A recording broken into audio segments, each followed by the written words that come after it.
this position, yeah, and in fact with all continuations that black might choose, that it's not d5. Yeah, for d5 the reversed Sicilian dragon, we'll have a separate video, I think the one right after that. So what else can black play? Yeah, quite a bunch of moves. In fact, the main move that we're going to investigate is knight c6, but a couple of others are definitely coming into consideration. Let's have a look at the move c6 first. This is of course quite comparable to the line 2g3 and 2c6 that we have discussed in an earlier video. As I recommend in the position 1 move earlier, I go with knight f3 as well. I think this is an interesting choice in this particular position. Yeah, black plays here the move e4 normally. I want to point out one thing. Black can also go d6, a rare move, but I want to point out one thing in particular. Knight c3, bishop e7, castles, very normal moves. And now let's say d4, looks perfectly normal. You expect knight b7 to happen, but black has the move e4. This is something to keep in mind. After this, let's say white moves the knight, I don't know, knight to g5 maybe, black has d5. And I think white usually should avoid these kind of positions where he looks at this protected pawn on d5. If you can avoid that, I think you should do it. And in this particular case, the move e4 here, for example, is quite good. Just delaying d4 one move after knight bd7, d4, you get a perfectly normal position out of the old Indian. Yeah, we transpose to the old Indian now, but okay, it's not a very frequent transposition, and it doesn't feel like a position where you need much knowledge. White has a good central control. The most important move, and played in like 98% of the time maybe, I'm not quite sure about the statistics, is the move e4 to attack the knight. We go to d4, of course, just as we do in the other line one move earlier. Yeah, black again has a choice between d5 and the move queen to b6. Queen b6 is not very popular here, and I think white retains a good game after knight c2. e3 is the move that we had a look at without the bishop and knight move inserted. Here knight c2 even seems better to me. Let's look at a normal continuation. d5 takes it, and white is attacking the center here with d3, knight c3 and so on. Black does his best to support the center. He's not particularly well developed. Note that the move queen b6 doesn't help him at all. Rook d8 here, for example, white has a strong move in b4, intending potentially b5, then bishop e3, very quick development. Knight takes b4 here is a mistake after rook b1. This is a very deep line for something very rare. Just keep in mind that after knight c2, d3, you attack the center, you should be good in those lines. The same happens actually after d5. White is going to play d3 here to attack the center. You can also take first on d5, but I think d3 here makes quite some sense. Black now has a couple of moves. The white play will be quite similar against all of them. We should still have a look at each move to get an idea what happens. The check is possible, but white will just play knight c3, castles, and after d takes is an important moment in a game between Gajewski, this is Anand's second, and Viktor Erdos. Maybe I'm not pronouncing this right. White played a strong move, knight takes e4. Don't play the simple recapture, but take the e-pawn. This led to a very nice position here. White has a very good central advantage. Queen c2 is coming, pressure on that pawn, potential knight f5. It's a very nice position. We jump back. Black can also take, but after c takes d5, it's a good Zwischenzug. Knight d5, queen d3. White also here has a nice position. There was a game Lenderman against Homer. White has an extra pawn in the center that will be put to good use later, and he's just better developed. Good bishop on g2. It's a very nice position. It's nothing dramatically bad, but white is quite comfortable. So if we go back, the most frequently played move is bishop c5, after which knight b3 attacks this bishop, and we will have this continuation. Very logical. After e takes d3, white now takes on d5 for a slight advantage, or d takes c4, after which white simply recaptures. Yeah, and this is a game between Anish Giri and Csaba Balogh, played in Germany 2015. I think white is somewhat better here. We follow Giri's game up to this point. Why is white better? The e4 pawn is always under some pressure. Black has to take care of that. White later might even use the king to approach, and he also is better on the d-file. So it's a sum of some small advantages. Yeah, this was c6. What else is there? Quite a bit. h6 is a move. Weird, huh? It looks strange. Couldn't really believe in this much, to be honest, but it has been played by many strong players, for example by Anand, by Carlsen, in serious tournament games. The idea is that after knight c3, black will play bishop b4. He basically waits a move to get this pseudo pin going. Of course, this is something that white can play. If you like this position, for example, after e4, sure, go for it. Like this. I have a different idea, however, that I found quite interesting. This is why I'm recommending it. The move knight to f3. That's a very rare move, but I don't really see what's wrong with it. The idea is that if black now does not play e4, but just develop, I mean e5 is hanging, then white will play castles and probably d4 next. And it really looks a bit strange to have this move h6 with black. It just is completely useless. Yeah.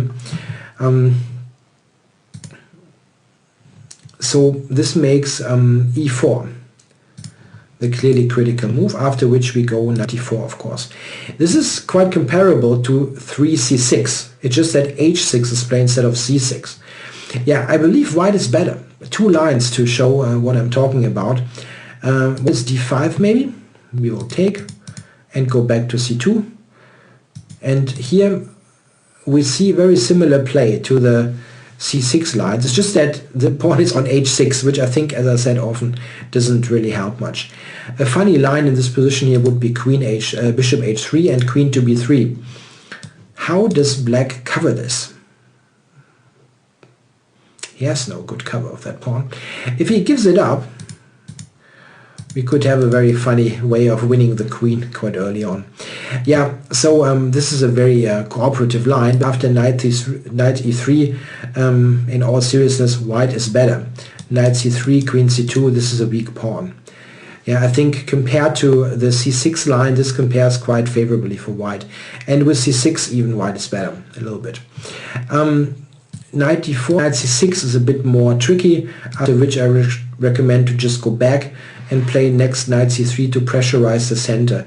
This would happen if black just develops normally now. We would play knight c3 and this pawn is very weak.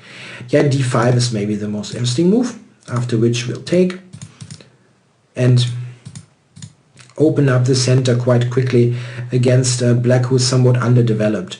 A funny line is this here. That is a lot better for white. Yeah, this king is very, very insecure. And this is just like 2 or 3 lines to illustrate this knight f3 idea. h6 is a pretty rare move. Maybe you will never face it. But besides normal stuff, knight c3 and e4, this knight f3 is a good option to irritate your opponent. And I think it's objectively quite good. A move that should be taken quite seriously is the very solid move bishop c5. Yeah, this setup we will see later in form of, let's take one move back, in this form, but black can also play it immediately. Yeah, what's the deal with the immediate bishop c5? The idea is that the knight is not yet committed to c6, which can lead to interesting additional possibilities. So knight c3, and now let's say castles, and white now chooses e3. which is the same setup that I'm recommending against the version of this with the knight on c6 that we will look at later in the main line. Yeah, e3. I think that after e3, black is best advised not to play knight c6 or rook e8. Yeah. For example, after rook 8 we will play this typical setup where we have more space, better control in the center, some queenside play coming, all nice. What black should do is to play the move c6 to try to play d5. I think here black has quite good chances to equalize. We will look at some lines. It's not a totally dead equality, though. It's an interesting position where I think black is okay. So we will have a look. Knight e2, d5 takes. After c takes d5, I think after d4 we are probably having a slight advantage here against the IQP. Nothing much, but I think it's quite comfortable. The move knight d5 I think is more of an issue, and here I think takes, d4 takes, and knight c6 is quite decent for black. If he is willing to accept a pawn sacrifice or play a pawn sacrifice after knight b3. This is not a given, of course, that black players would do that. After bishop b4, for example, bishop d2 takes, white is just better against the pawn. Yeah, we've got quite some trades and black has no activity. The critical move is different. After knight b3, black should play just bishop b6 and allow white to take this pawn, which I think white should do now. Yeah, takes, rook d8. Here black has very decent compensation for the pawn. I think that it's enough compensation and black is okay here. However, it is certainly a position that you can play if you like it. Bishop e4, defend being a pawn up. Black has some initiative though. Or takes, bishop d2, a5, bishop c3, grab a pawn and try to convert this position. As I said, I believe black has very good compensation, but it is playable for white. If you dislike this kind of thing, I can point you back towards move 5. This was e3, which is in accordance with our normal setup against bishop c5 schemes. If you really dislike this situation here that we just looked at, you can also play the move knight f3. There's nothing particularly wrong with it. It is it can be somewhat funky after e4, yeah, something like this. Yeah, but I think white is quite okay here. Or black can go knight c6, then you castle and potentially play e3, d4 or d3. So it's a little bit something to investigate. If you totally dislike the e3 setup with c6, something like this is a good alternative that you can go for. So what else is there? I think we are at this point here where we have to look at knight c6. Very normal looking move, of course. So we are going to play knight to c3, and now black will do something with this king's bishop. He can still play stuff like g6 and transpose into a close the silver reversed, but this is not seen that often. The most frequent moves here are definitely bishop b4 and bishop c5. Let's start with bishop b4. Looks very normal. Here white has a couple of options, and a couple of good options actually to choose from. They are of all approximately equal value. Knight d5 is a good move. This is, for example, recommended in Michael Marine's book on the English opening. White also can play the move e4, which is my recommendation. I always like to block the center in this kind of structure. One thing to definitely take into account is that the move e3 is not a good idea. You should be very cautious with getting to a position with double pawns here and where e3, g3 has been played. Here black can play e4, and this is going to be quite annoying. Just think of this idea. This is also weak and somewhat isolated. Not a good idea to play. Absolutely avoid e3 in this position. Yeah, as I said, a couple of good moves. My recommendation is to play the move e4. Where is it in my files? Here it is, e4. Yeah, blocking the center, controlling d5. Yeah, black now has a choice. He can castle or he can delay castling. It's important because if he decides to delay castle, let's say d6, you go knight to e2 and bishop c5, looking at f2. Please don't castle. Castling is really tricky after h5. This can be an enormous attack out of nowhere. Please don't castle. If they delay castling, play h3, play d3. There is still a couple of moves that white can play without committing the king. Instead, black can also play an early castle. So you go back, can also castle first, and now a typical continuation, knight e2, d3. Black regroups this to play c6 at one point, now h3 and king h2, getting out of this diagonal. And in this kind of position, white has a couple of interesting plans. With this center so well covered, d5 is covered with c4, e4, bishop, knight, you have options to play on the flanks. So white here has potential for b4 and more importantly for some f4. In a game that I found after knight e8, white took and actually played like this in order to grab the center in a delayed way. Also a very good option for white. I think that after bishop b4, e4, white has chances for a small advantage. It's definitely a good fighting position with all pieces on the board. A move that I want to briefly mention, even though it's a very rare move, is the move for bishop e7. Why is this worth mentioning? Because a totally normal looking move is not that great. The move e3, which looks quite normal here, to play knight e2 and d4 later, this move is answered here by the really funny move d5. Yeah, it looks very strange. Isn't white controlling this enough? The thing is, if white takes him, the move knight to b4 leads to excellent compensation for black.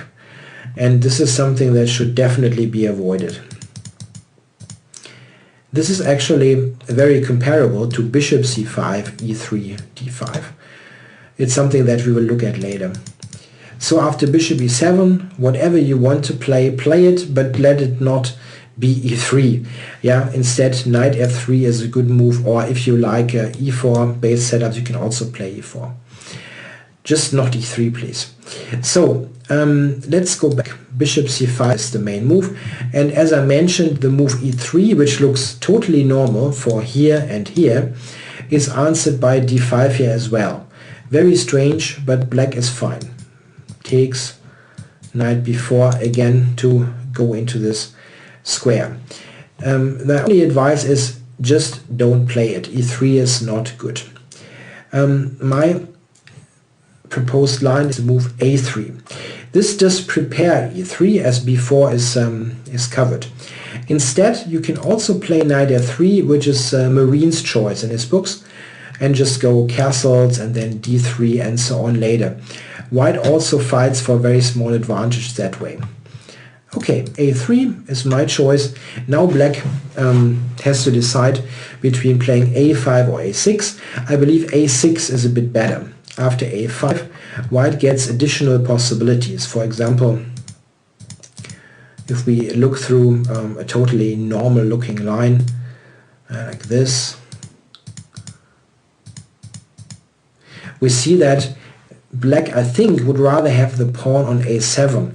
Here white has ideas like queen d2, knight to b5, knight c3, knight d5, for example. He's got two weakish squares now, and I think a6 is just a little bit better. This position here, by the way, is a very good example position of things that we sometimes get in the English. Very flexible. White doesn't have much in terms of pawns in the center, but it's just something that he has delayed. For example, like queen d2 and later d4 is still possible, but white has just delayed this, postponed this for a more appropriate time.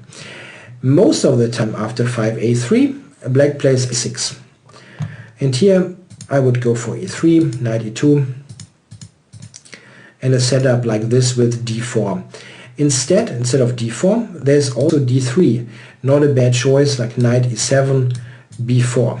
Also not bad. White gains space on the queen side. Can also be recommended. I like d4 though. Just put a stance in the center immediately.